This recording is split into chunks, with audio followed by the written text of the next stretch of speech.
berbeda dengan adanya Lemon turun bersama dengan Kairi yang mungkin belum bertemu dengan Lemon. Akan jadi seperti apa? Kita bakalan saksikan bersama-sama. Ini dia, The Royal Derby leg yang pertama. MPL Arena, mana tepuk tangannya?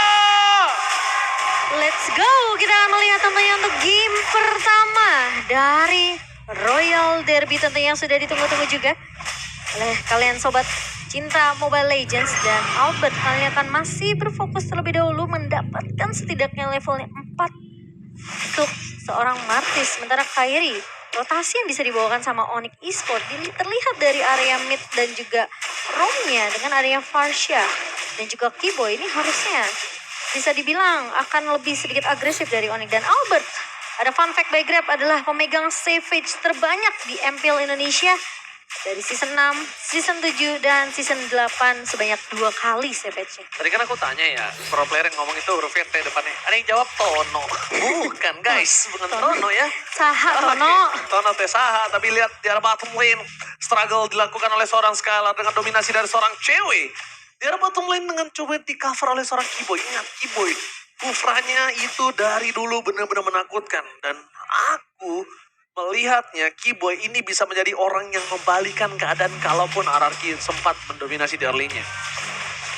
Oke, dan kita akan melihat dari pergerakannya Skylar yang udah mencoba untuk diharas juga oleh pemain-pemain dari Onyx, namun Finn mencoba All import blood didapatkan dari bottom lane. First blood yang didapatkan dan bahkan para pemain dari tim Onyx Esports kali ini benar-benar membuat pressure yang sangat mahal di arah gold lane Momo-chan. Wow, dan bahkan dengan adanya backup yang harusnya dibawakan oleh Finn juga ke arah bawah, ke arah goldnya. Ini emang nggak mau dia jadi korban sebenarnya karena pergerakan dari Onyx yang tadi aku bilang dengan ngebawa Kufra, ngebawa Farsha. Ini semua sisi yang bisa digunakan oleh Onyx Esports sebenarnya untuk menculik pemain-pemain dari RRQ. Alright, mencoba untuk melakukan sedikit distraction. Kiboy di depan sana, ada Kairi, dapatkan retribution. Didapatkan oleh seorang Kairi. What a retribution from Kairi, tapi Albert masih mau lebih. Ternyata terperangkap di depan sana para pemain dari tim Onyx Esports. Membalikan kembali keadaannya. 3 poin Onyx Esports mendominasi penuh 2 menit pertama dari tim RRQ. Yep, dan bahkan dengan permainan yang harus agak sedikit pasif dari RRQ, melihat juga mereka belum bisa untuk mengantar setup yang dilakukan oleh Onyx dan Sans. Coba untuk menghentikan pergerakan dari Finn yang udah mulai terlihat juga melakukan backup ke area bawah. Babysit yang dilakukan oleh Finn kali ini setidaknya sekarang belum terpick off sampai di menit ketiga, sama halnya dengan cewek, namun cewek di sini udah dapetin 1 assistnya. Dan buat teman-teman yang dukung tim favorit kamu, jangan lupa sambil order Grab karena bisa dapetin diskon sampai 26.000. Oke, dan bisa kita lihat di depan sana Boots mencoba untuk mendominasi dari seorang Lemon. Bahkan dari Lemon mencoba dibalikan kembali dan flicker digunakan begitu saja. Vader Istrik membuat Lemon terkejut, terheran-heran adanya 2 player di arah top lane dan bahkan di arah bottom lane. Kiboy akan menjadi korban pertama dari tim RRQ. Korban bulan-bulanan warga dari tim RRQ, tapi di sisi dari goal difference masih didominasi oleh seorang Onyx Esports. Hero yang sangat-sangat dimastering oleh seorang Clay kali ini di tangan dari seorang Sans. Clay cuma bisa melakukan copy terhadap Sans itu sendiri. Jadi harus agak sedikit bersabar ya memang dari seorang Clay, karena posisi dengan IME yang sebenarnya ini dia juga agak sedikit kesulitan kalau memang mau nge-copy ke arah seorang Sans. Karena backup dari Kiboy ini bisa datang kapan aja, bisa datang dari area rumput mana aja, Ji. Alright, para pemain dari tim Onyx Esports kali ini mereka lebih bermain dengan agak cukup sedikit pasif. Karena mereka tidak mau terlalu memberikan pressure dan nanti akan terjadi blunder. Yang akhirnya goldnya jadi malah dipegang oleh tim RRQ. Dan sedangkan RRQ juga tidak mau main agresif. Karena mereka sadar mereka dalam keunggulan gold kali ini cukup impact membuat mereka tim fight yang tidak adil. Ingat, Albert kali ini akankah dia kehilangan lagi dengan 1 buat turtle-nya? Kairi stand by position. Olin telah dapatkan, Lemon menutup Sans. Bahkan para pemain dari tim Onyx Esports mereka coba menggunakan retribution kembali di tangan oleh seorang Kairi. Oke, ini dengan tim fight yang sangat kuat dimiliki oleh tim Onyx Esports. Membalikan kembali keadaan dan bahkan Kairi double kill. 3 poin Israel. Butas. MVP di tim fight 2 kali secara berturut-turut. Bahkan lihat, hanya Mirko yang menuju ke arah Onyx Esports dari segi prediction kali ini. Karena kalau kita ngeliat memang sebenarnya komposisi dari RRQ ini, mereka sebenarnya untuk tim fight berlima ini cukup kuat dengan adanya satu buah inisiasi yang bisa dibuka sama seorang Finn dengan satu buah Divine Judgment plus dia bawa flicker. Dan bisa di follow up tentunya kalau Clay memang bisa ngedapetin IMU ke arah seorang Suns di sini. Lemon akan lebih ngincar ke arah backline, tapi yang harus hati-hati ini adalah flicker dari Boots. Alright, flicker telah digunakan begitu saja untuk menghindari satu battle rest dari seorang Keyboy sangat baik. Di sisi sebaliknya, akan coba team fight tambahan, tapi bukan itu masalah utamanya. Clear minion dan bahkan gerobak dari seorang gold laner. RRQ belum bisa didapatkan. Keyboy, ada satu buah konsel didapatkan spray down dan all in terhadap seorang Skylar. Skylar still survive, mencoba balikan kembali. What? Ditarik sama seorang Finn. Unpredicted move dari seorang Finn. Ternyata defense judgment-nya masih ada dan dia berhasil mendapatkan satu buah defense judgment terhadap Kairi dan tershutdown. Bahkan Skylar pun tidak tertik dan Albert mencoba untuk memberikan sedikit distraksi di arah bottom lane. Onyx Esports mereka tidak boleh bermain barbar seperti tadi lagi. Mereka sedang berada keuntungan 2.500 gold. Kalau mereka di take down dan shutdown terjadi kembali untuk Suns bahkan seorang mid laner, ini bisa berbahaya. Dari tim RRQ bisa membalikan keadaan. Iya, dan itu jadi mahal karena Skylar-nya nggak jadi tumbang, Ji. Dia Skylar-nya menggunakan lagi-lagi. flicker di momen yang tepat. Yes, benar banget. Skylar kali ini tidak ada di arah top lane. Adanya Lemon bersama dengan seorang cewek. Cewek akan coba melakukan push terhadap lane di arah top lane. Lane yang jauh dari Turtle. Satu keuntungan yang memecah. Ini. Dia keberadaannya tidak terdeteksi. Dua, dia bisa melakukan split push. Jadi itu hal yang cukup mahal untuk pergerakan dari seorang cewek. Di sisi depan sana, Boots yang membuka Turtle terlebih dahulu. Golden Staff dan bikin dari seorang cewek. Tim dari Onyx Esports dengan 2.500 gold. Mampukah mereka memancing tim Fajar Turtle? Tapi nampaknya di reset kembali. Pancingan yang dibuka oleh tim Onyx Esports tidak disambut dengan manis oleh tim dari RRQ. Ya, ini yang perlu berhati-hati seperti yang aku bilang. Flicker Boots ini yang bisa cukup membalikan keadaan untuk pemain-pemain dari Onyx. Dan lihat, 4 pemain sudah mulai masuk. Keyboy datang ke area backline. Alright, bakal di all in menuju ke seorang Finn. Tapi retribution again. Perfect turtle didapatkan oleh tim dari Onyx Esports. Lemon terberangkat seorang diri tadi bermani. Para pemain dari tim RRQ mereka 3 kali secara berturut-turut gagal mendapatkan turtle. Kalah dalam tim fight turtle. Dan Onyx Esports mendominasi dengan 4.000 gold. Dan bahkan lihat, perbubabnya didominasi oleh tim dari Onyx Esports. RRQ nggak punya kesempatan untuk bisa bahkan masuk ke dalam jungle-nya dia sendiri, Momochan. Ditutup aksesnya dan bahkan invasi yang dilakukan oleh pemain-pemain Onyx. Mereka berhasil untuk ngedapetin semua objektif yang harusnya. Ini sampai saat ini tuh RRQ di menit ke-8 mereka masih butuh untuk ngedapetin lebih dari segi networknya dan bahkan dari segi item. All in Keyboy! Terreset Lekar! Double set 2 poin kill didapatkan, bahkan Albert terperangkap di depan sana, tidak ada yang bisa bermani. Apakah Kairi mau coba diving ke dalam? Keyboy! Freestyle dulu, bos!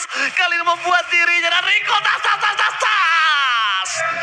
Original Keyboy kali ini bermain dengan luar biasa. Lemon bahkan gak bisa masuk lebih dalam lagi.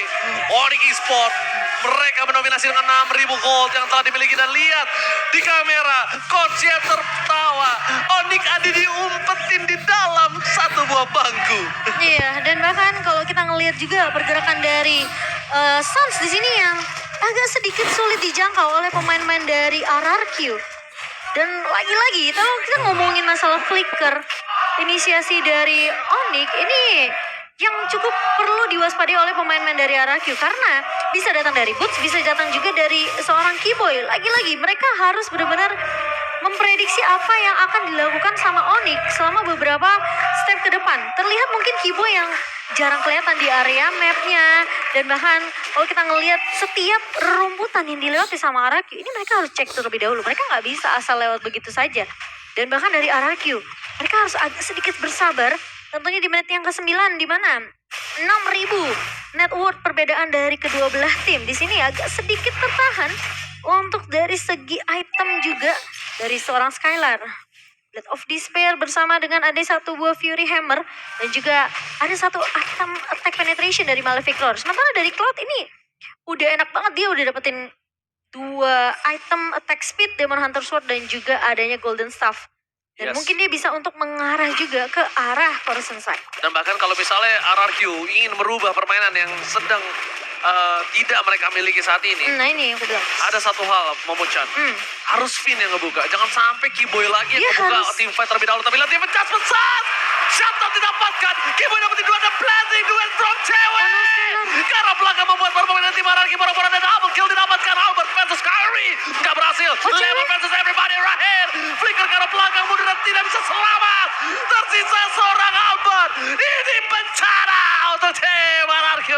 4 pemain dari RRQ tumbang, tapi inisiasi yang tadi dibuka sama Finn, itu mereka udah bagus banget dapetin satu pemain, namun sayangnya Onyx mereka peka akan terhadap inisiasi Divine Judgment dibuka sama Finn. Mereka langsung follow up, mereka langsung kasih efek sisi yang dimana Onyx ini udah pede banget dari segi team fight-nya. Mereka punya penalty zone dari Boots, mereka punya Suns juga. Dan bahkan bisa dibilang cewek bisa masuk leluasa ke area backline-nya. Bahkan tidak ada yang menghentikannya dari pemain-pemain RRQ karena mereka berfokusnya untuk di area depannya. Wow, ini dia Kaiji. Dengan adanya... Kairi, Hah? Kairi. Sorry, hadiahnya yang cukup tinggi, win rate 100% Momo-chan. Gimana menurut Momo-chan? Dengan Link tentunya. Ini salah satu hero yang kita tahu meskipun dibawa ke area late game dia masih memiliki damage yang begitu perih, yang begitu sakit dengan satu buah endless battle true damage dari seorang Kairi di sini. Sama dengan Wind Talker. Dia punya penetration juga dari Malefic Rod. Ini udah oke banget sebenarnya itemnya untuk Kairi di segi team fight-nya. Dan Right, lihat zoning out yang dilakukan oleh seorang Suns membuat Lord yang pertama bisa dapetin base turret. Ini Lord pertama loh. Lord yang masih unyu-unyu. soalnya mereka mungkin udah ngeliat ya dengan adanya inisiasi yang dibuka terus-terusan sama Onyx ketika punya flicker, Kiboy bisa maju dengan satu buah Tyrant Rage juga dikombokan dengan flickernya, Boots ngebuka flicker plus penalty zone. Jadi pemain dari RRQ mereka main lebih hati-hati sekarang, lebih nungguin mungkin Finn kalau memang mau ngebuka dengan satu buah Divine Judgment atau dengan ada combo flicker juga dari Finn, mereka harus peka sama perbedaan dari seorang cewek. Oke. Dan kalau misalnya mereka all in terhadap Suns, menurut aku ini agak cukup kurang wise. Kenapa? Karena Suns ini bisa ditutup dengan seorang Lemon. Ada baiknya mereka itu all in terhadap seorang cewek. Iya, itu yang Yang aku dari bilang. tadi memberikan damage DPS yang sangat-sangat tinggi. Walaupun dia belum dapetin point kill ya. Catatannya. Tapi dia yang dari tadi memberikan damage per second yang cukup banyak. Hingga Onyx Esports bisa dapetin 13 point kill. 6 assist, hampir 50% kill participation. Iya, dan apalagi kalau misalnya RRQ mereka posisi team fight-nya ini nempel satu sama lain, itu udah enak banget sebenarnya buat Boots untuk mengeluarkan penalty zone ya. Tapi Albert harus Oke. berhati-hati. Albert berada di garis depan, tapi nampaknya Albert harus merelakan sakit sedikit banget part tuh. of yang dia miliki. Finn, what are you doing? Lihat, kali ini Finn dengan flicker yang telah dikeluarkan tidak berhasil mendapatkan apapun. Gagal total untuk mencoba untuk pick off cewek yang memiliki satu buah Purify Gaming. Dan bahkan dia dengan sangat cepat untuk mundur ke arah belakang. Ternyata bukan cewek yang terbaiting, tapi malah Finn yang masuk dalam baiting Onyx Esports. 10.000 gold difference, menit ke-13. Team fight di arah World yang kedua, ini akan tidak adil total. Beda, Harusnya dimenangin oleh tim Onyx Esports. beda goldnya sih udah terpantau jauh banget di Dua menit digit, ke-13. Mo. Iya, 10.000. Dan digit. Albert kali ini harus benar-benar bisa dapetin retribution ke area Lord-nya. Setidaknya itu bakal buying time lagi buat RRQ. Cari cara gimana mereka bisa nyentuh ke arah seorang cewek. Alright. Tapi Turtle kali ini tidak pernah ada kontes untuk beberapa waktu ya. Iya, dan Tidak ada Lord pun, kontes dengan ada 10.000 gold difference Momo Chan. iya, Lord-nya agak sedikit beresiko. Memang dari RRQ kalau mereka mau coba untuk melakukan kontes. Karena udah terpantau cukup jauh. Kairi, yang kita lihat juga masih bisa untuk mendapatkan purple buff-nya. Jadi masih punya banyak energi sebenarnya untuk berotasi dengan mobilitas yang cukup tinggi. Sementara dari player gold by UBS, posisi tertinggi dipegang oleh dua damage dealer dari Onyx. Dan lari ini Lord yang bakal coba ditarik ulur. Oke, Federasi tadi keluarkan. Lemon, fans everybody gak sempat, tapi lihat. Lemon di-all-in begitu saja. Oh, no. Lemon memberikan dirinya untuk para pemain dari tim RRQ bisa melakukan clear terhadap Lord yang mereka miliki. Sedangkan di sisi depan, Suns juga ada mulai harus respect dengan clay damage yang cukup berasa. Seperempat damage, Lemon memberikan jiwa dan raganya untuk menyelesaikan Lord. Semua para pemain dari tim Onyx mereka terpaku terhadap seorang Lemon. Tapi ingat, Keyboy masih berada di garis depan sana. Akankah ada following ATMF dan ada Albert yang mencoba semaksimal mungkin memberikan clear minute di top lane. Onyx Esports, mereka mendominasi penuh. Mereka memegang seluruh lane, seluruh jungle. Tim RRQ dimiskinkan secara total. Dan bahkan terlihat ya kesulitan yang dilalami oleh Finn juga di sini ketika dia mau coba untuk maju dengan satu buah Divine Judgment. Itu selalu ada keberadaan dari Sans yang ngebuka Feather Ice Strike. Jadi Finn gak mau mengambil resiko untuk ngambil satu chance gamble aja sebenarnya yang bisa dipakai sama Finn. Karena posisinya kalau dia sampai gagal, berarti setupnya RQ langsung dipatahkan balik sama Onyx Esports. Dan bahkan Onyx mereka bisa ngambil game ini kalau memang Divine Judgment-nya tidak connect. Alright, di depan sana ada Kibo yang membuka rumput di arah Orange Path dari tim RRQ. Ada Albert seorang diri. Tidak ada yang bisa menemani. Retribution didapatkan Kairi. All in terhadap seorang Albert. Mencoba untuk mundur ke arah belakang. Albert terting down. Albert hilang. No power of Retribution dari tim RRQ. Untungnya 1000 untung adalah tidak ada Lord atau objektif yang bisa didapatkan dengan Retribution dari tim Onyx Sport. Itemnya silakan Momo Chan. 10.000 di tangan seorang Skylar dan 11.000 hampir menyentuh angka 12.000 itu dia untuk cewek. Gimana? Chorus of Strike dan juga bahkan dia udah punya Wind of Nature. Dan kali ini Onyx mereka kasih pressure terus-menerus karena dominasinya lagi dipegang sama Onyx. Tinggal nunggu siapa satu pemain dari RRQ yang bisa keculik lagi. Metode pick off lagi-lagi yang bisa dibawakan oleh Onyx ini perlu diwaspadai oleh RRQ. Bahkan Clay aja nggak ngambil Feather Strike di sini. Lihat, Clay mau nggak mau ambil yang ada aja, ambil yang kelihatan. Dibandingkan coba untuk dapetin fokus ke arah seorang Sans terlalu jauh ya. Iya Momo Chan ya. Soalnya kalau dari efek sisi sebenarnya memang lebih dipegang oleh Onyx sih. Mereka punya slow effect, mereka punya stopper bahkan dari penalty zone-nya. Keyboy apalagi kalau Tyrant Revenge dan Rage-nya ini connect. Dan itu bakal di follow up dengan sangat amat baik dari Kairi dan juga cewek. Tapi mereka tidak kenal takut. Keyboy sedikit miss untuk dari segi damage yang diberikan. Tapi Lemon fans saya pribadi. Lihat tidak ada yang melakukan following up. Tidak ada yang bisa memfollowing up Lemon. Clay mencoba untuk memberikan sedikit vision. Ada Sans di depan sana. Para pemain dari tim Onyx Esports. Mampukah mereka mempertahankan waktu mereka miliki? Damage terlalu besar. Tapi ternyata Kairi lebih sakit. Decimated shot point. Albert mencoba untuk bertahan di depan sana. Masih ada Immortality. Retribution setelah dikeluarkan bersama Tempest Soblet. Para pemain dari tim RRQ mereka kehilangan 4 playernya. Ini bencana. Onyx Esports berhasil menangkan tim belum adanya Lord dan Sans Flicker with Feather Strike.